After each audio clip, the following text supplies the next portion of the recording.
Rec League Podcast. Tell your friends, tell your neighbors, tell your family, tell your haters. Available on Anchor, Spotify, Google Podcasts, Radio Public, Pocket Cast, Breaker, and Stitcher. At Rec League Podcast on Facebook, YouTube, and Instagram. At Rec League Pod on Twitter. Episode 35 available now.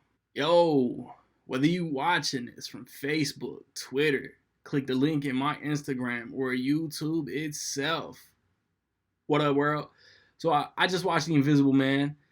It is a reimagining of the classic Universal monster character of the same name. It stars Elizabeth Moss, Oliver Jackson-Cohen, Aldous Hodge, Storm Reed, Harriet Dyer, Michael Dorman. It's directed by Lee Winnell.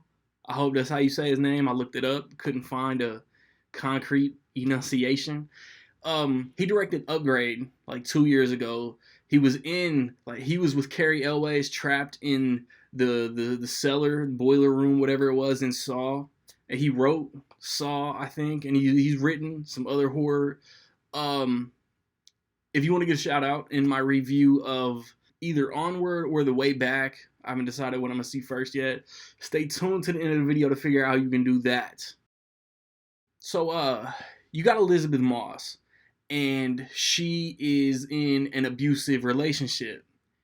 Once she decides that she's fed up and tries to, get out of it, her boyfriend does something which leads to her getting financial gain, I guess.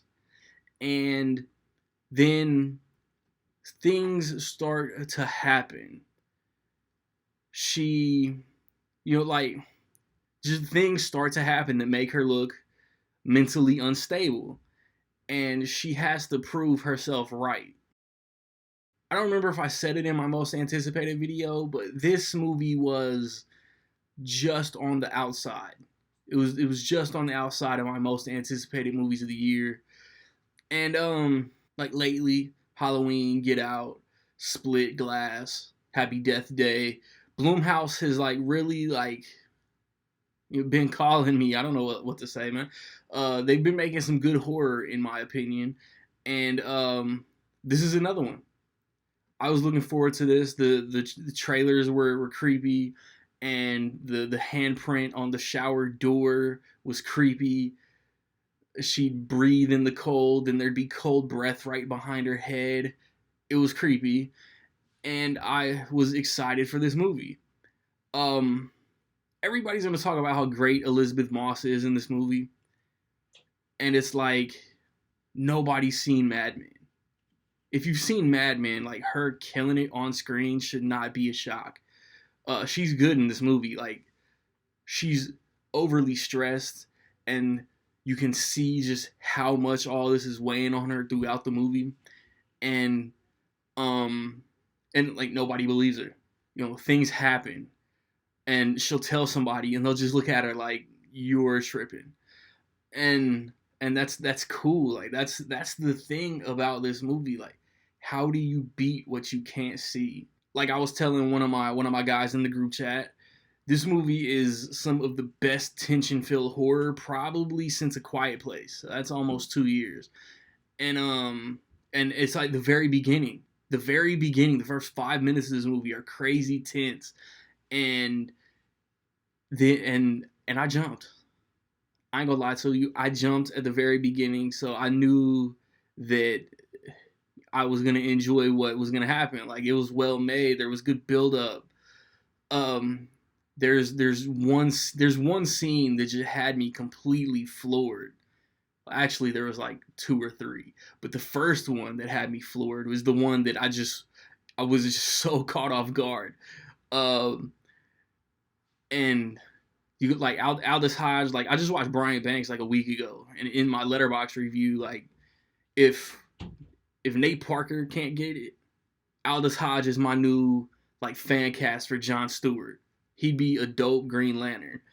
And Storm Reed, who was in A Wrinkle in Time, like she got taller.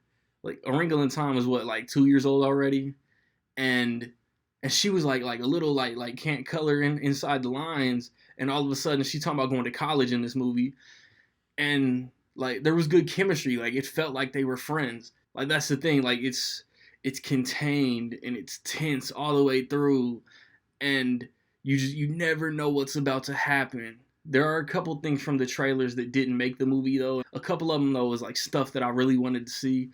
I was a little bummed by that, and it's like that scene that dropped my jaw. From that point on, like this movie flirts with perfection. Like it's tense and it's crazy and it's like a lot is going on, and it's just so cool to watch, to see how things get resolved.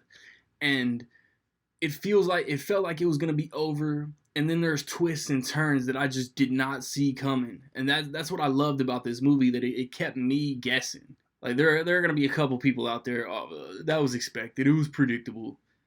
But from my point of view, like it was not predictable. Um, so I guess the Dark Universe is like officially dead. Like I've come to accept it, because I want that horror Avengers world that Universal just can't seem to get right. But if Blumhouse like took the reins, gave us like standalone Dracula movies, Wolfman, Creature from the Black Lagoon, Bride, and Frankenstein monster, and all of this, The Mummy, like done right, like I think it'd be cool. This movie I noticed there was one Easter egg that might even be in the trailer to like the Invisible Man like wrapped in bandages.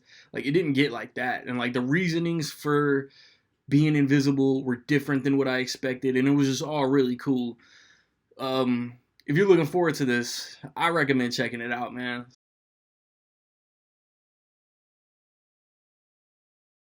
So with all that being said, in my opinion, I will say that The Invisible Man is dope.